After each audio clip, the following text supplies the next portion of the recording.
Kelly. I'm here in the concert room of St George's Hall for Little Atom production of In Conversation with Lynda La Plante. In just a few hours' time, this room's going to be filled with fans of Lynda La Plante, admirers of her work, and she's going to talk us through her life, her career, and some of the amazing things she's done and achieved throughout her life. It's going to be a fantastic night.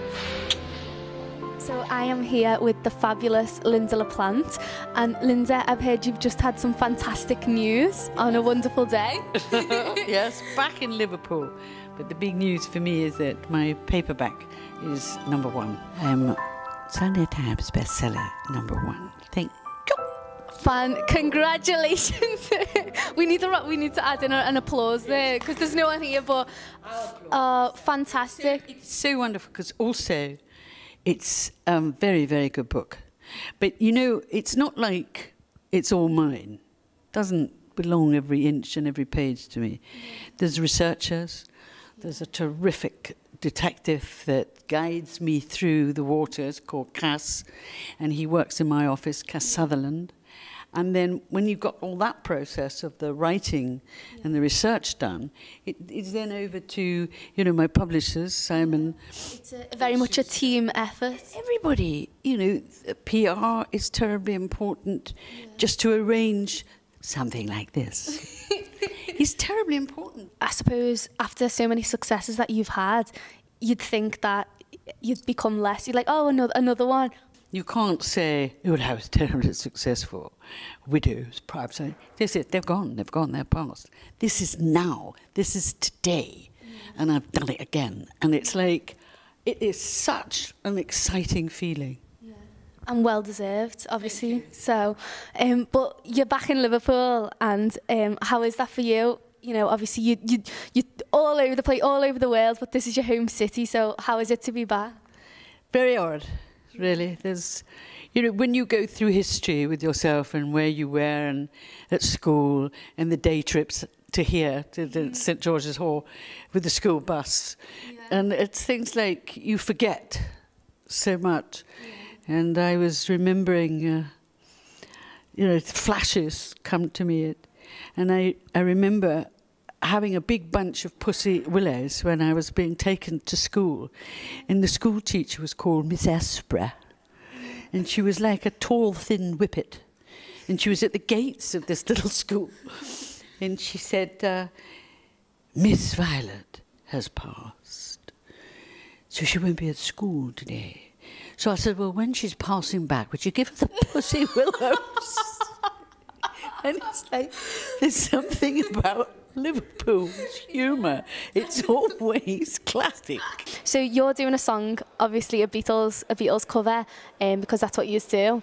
But it was chosen specifically by Lynda La Plante, In My Life. So tell us about the arrangement that you're going to be doing. Well, we're going to be, instead of drums, we're going to have shakers for it. So we're just going to have that as a bit of percussion.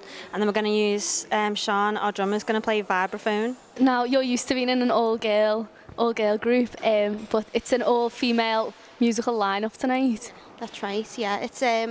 It's nice to see, and it's nice to be with girls, especially in the green room, because normally, like when we play, there's a bunch of boys who are in there who smell, and you know, I know female musicians as well, they have like some sort of connection, because it is, I'd say, more difficult for us to come through. Well, especially with you guys, you're the only female Beatles tribute act, so that must be, you know, you're very unique, so it must be competitive, competing with all the boys. Yeah, we are competing with all the boys all the time, but we think we hold our own anyway. I think we do. Well, tell us about your time at the Playhouse, because that's such a famous theatre in Liverpool, and so many huge names, including yourself, have performed there. What was that experience like? Well, I mean, the stars when I was there is just extraordinary.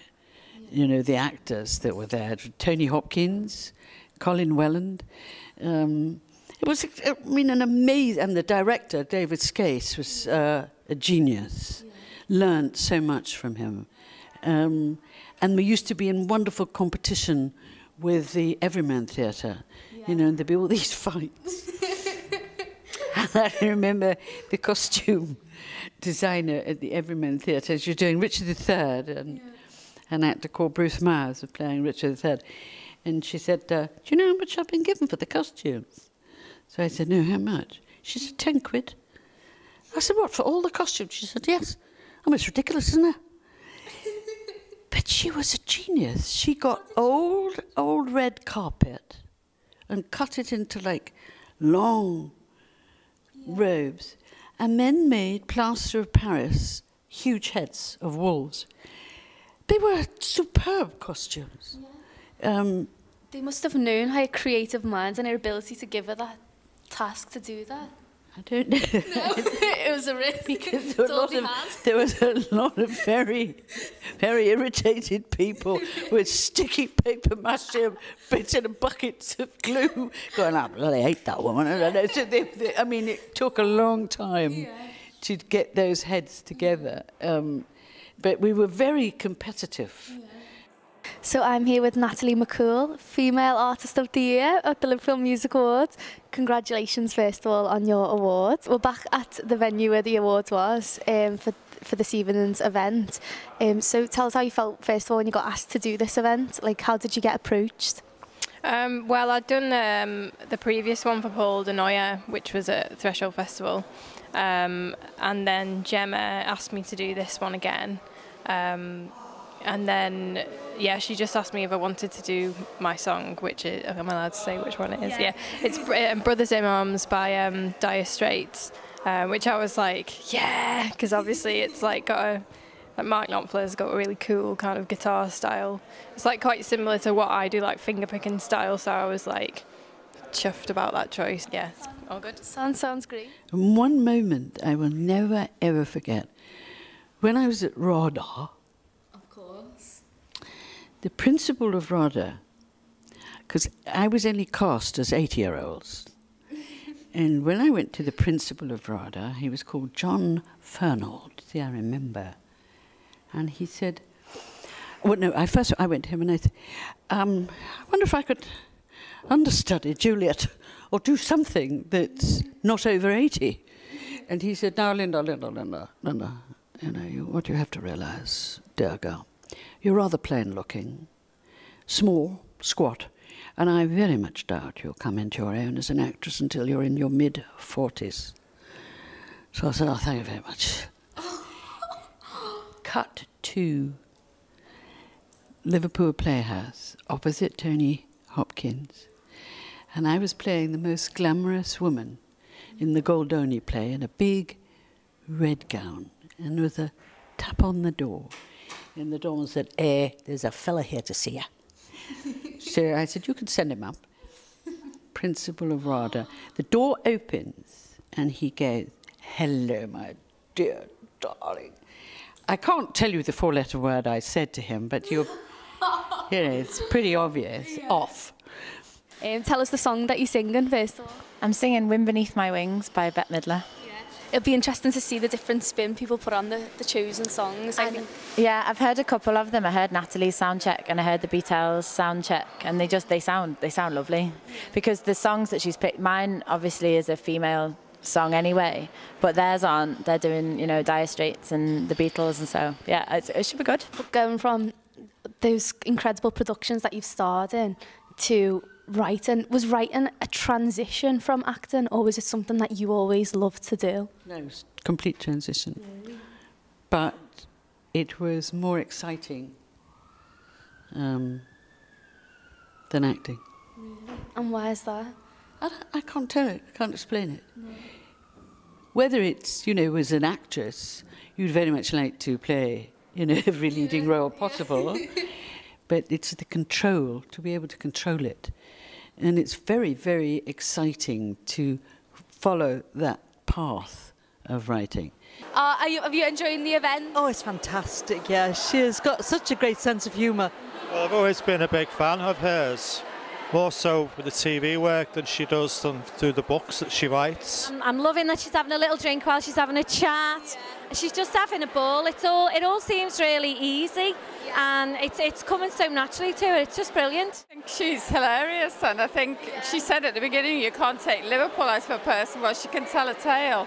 It's really funny, yeah. I like the way she does the different accents and impersonations of people. You can see the actress in it, can't you? Yeah, definitely. Much funnier than I expected. I didn't expect all the little tales about different people, or the little gems of gossip that we got, really. Obviously, a lot of people really do love your work, especially from today's news, especially, and all the predecessors to that. So, congratulations again. I could talk to you all day, honestly.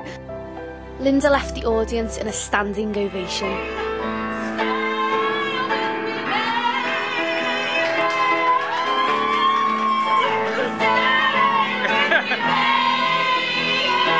After the show, I chatted to the man of the night, and the only man of the night, my good friend Mike Neely. Did anything surprise you about her when you were interviewing her? Yes, I was surprised and delighted at how much she committed to being interviewed, because she's incredibly sort of entertaining and flamboyant, and you know, you could listen to her all day long. And I was thinking, and I thought this was one of the early things that kind of got me going on the research, was despite all that, this is a woman who was sat in a prison cell with a man who decapitated his own wife. What is it in her, you know, what is her personality, and how do you get past that, you know? And we spent most of the third section talking about where crime today and how the police are perceived, and then I kind of went for broke and asked her about two huge crime stories, which was the Soman murders and Ian Brady. And what was most wonderful, to answer your question in a long-winded way, was she was so frank and so honest and so respectful of the victims. It's great to find a crime writer who's not glorifying criminals. She glorifies the victims and the police.